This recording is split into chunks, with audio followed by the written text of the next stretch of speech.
Hi everyone and welcome back to the channel. In today's video, I'm going to talk to you about 5 laws that every entrepreneur must know. Now, I'm not saying that you should have all the knowledge. I'm not saying that you must know everything about these laws.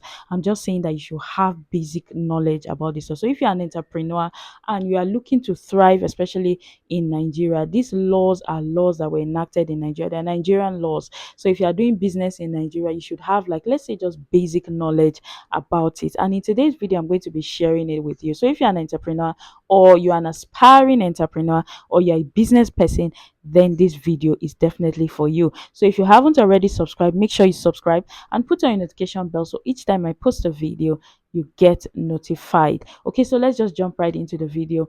The first law I'm going to mention, and you already know I'm going to mention, is the Companies and Allied Matters Act of 2020. This is the act that regulates the formation of companies activities after they are formed, and then it also regulates the closure of business. So it's basically talks about the beginning and the end of every business. So it is basically the alpha and omega of any business. It regulates any business in Nigeria. And one of the key provisions Allied Matters Act is that it allows for a single person formation of company.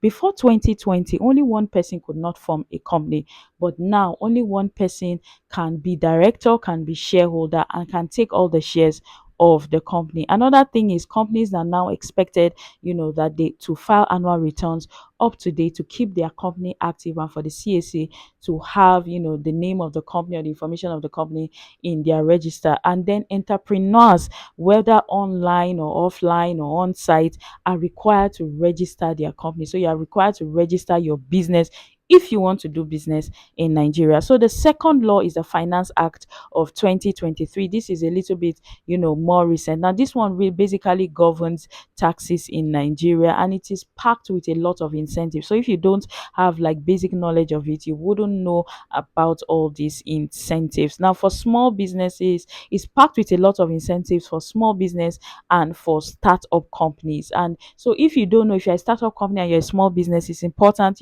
that you really just go through, have like an outline of what that finance act is, because it's going to help your business and it's going to, reduce a lot of financial burden on your business. One of the key provisions of the Finance Act is that you earn more, you pay more. So if you are earning more in Nigeria, you would have to pay more taxes. And then VAT is 7.5%. That is value added tax. Initially, it was 5%.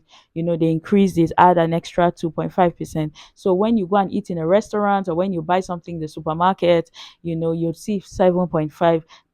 It is from that Finance Act. And then now remote workers are now getting taxed. So if you are somebody that works remotely, you work online from the comfort of your home, initially they were not taxed, but now they are now taxed. So you get taxed as a remote worker. Nigerian Labor Act. And the Labor Act, will go a long way for an entrepreneur to save you from a lot of problems or from a lot of disputes that will cost you a lot of money. So if you are employing, you know that as an entrepreneur, you basically cannot do business alone. It will come to a point, even if you started, the company by yourself, it will come to a point that you will really need people to help you grow the business. So it's important you want to know, what the employment law talks about, what the Labor Act talks about, how you should employ, what the wages is now. The wages is now, our minimum wage now is now 70,000. So those are part of the things that you cannot pay, your staff less than 70,000 naira. So you have to have that in the back of your mind. Again, you need to know the hours as to when your staff is supposed to work for you, so that you know that you are not overworking anybody or you're not going against any of the employment or labor law, right? And what as regards to wages also, and termination of employment, how you need to terminate employment.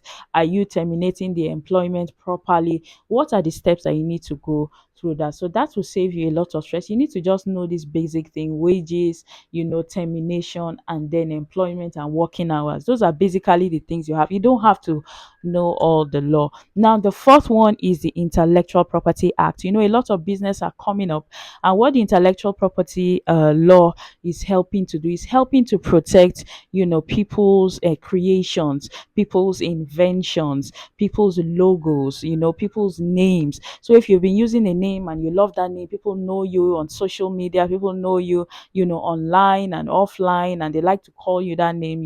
It's your preferred name. And then if you don't go and trademark it on time, somebody else will take it. So you need to know the intellectual property, act, as to what other people's creations can you use without their consent. Sometimes when we want to post videos on YouTube, and then they'll put like a regulation, like you need to take permission, or you need to mention the creator of that music.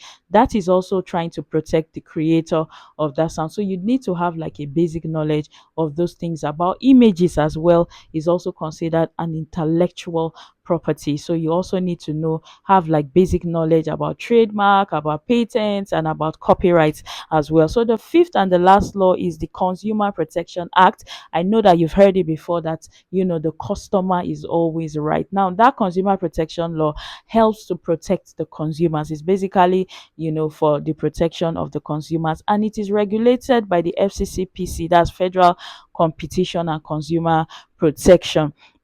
And they ensure that customers are properly protected, and they are protected ethically, right? They ensure that the business is run for the benefit of the customers, and they are not bullied, or they are not intimidated, or the product is also good for consumption, right? The product is good for consumption, and then people are getting value for their money. So basically, it's not exhausted. I feel like there are so many other laws that entrepreneurs should have basic knowledge about, but this is the ones that I have come up with for now. If there's any other one that you'd like to mention, you can leave it in the comment section.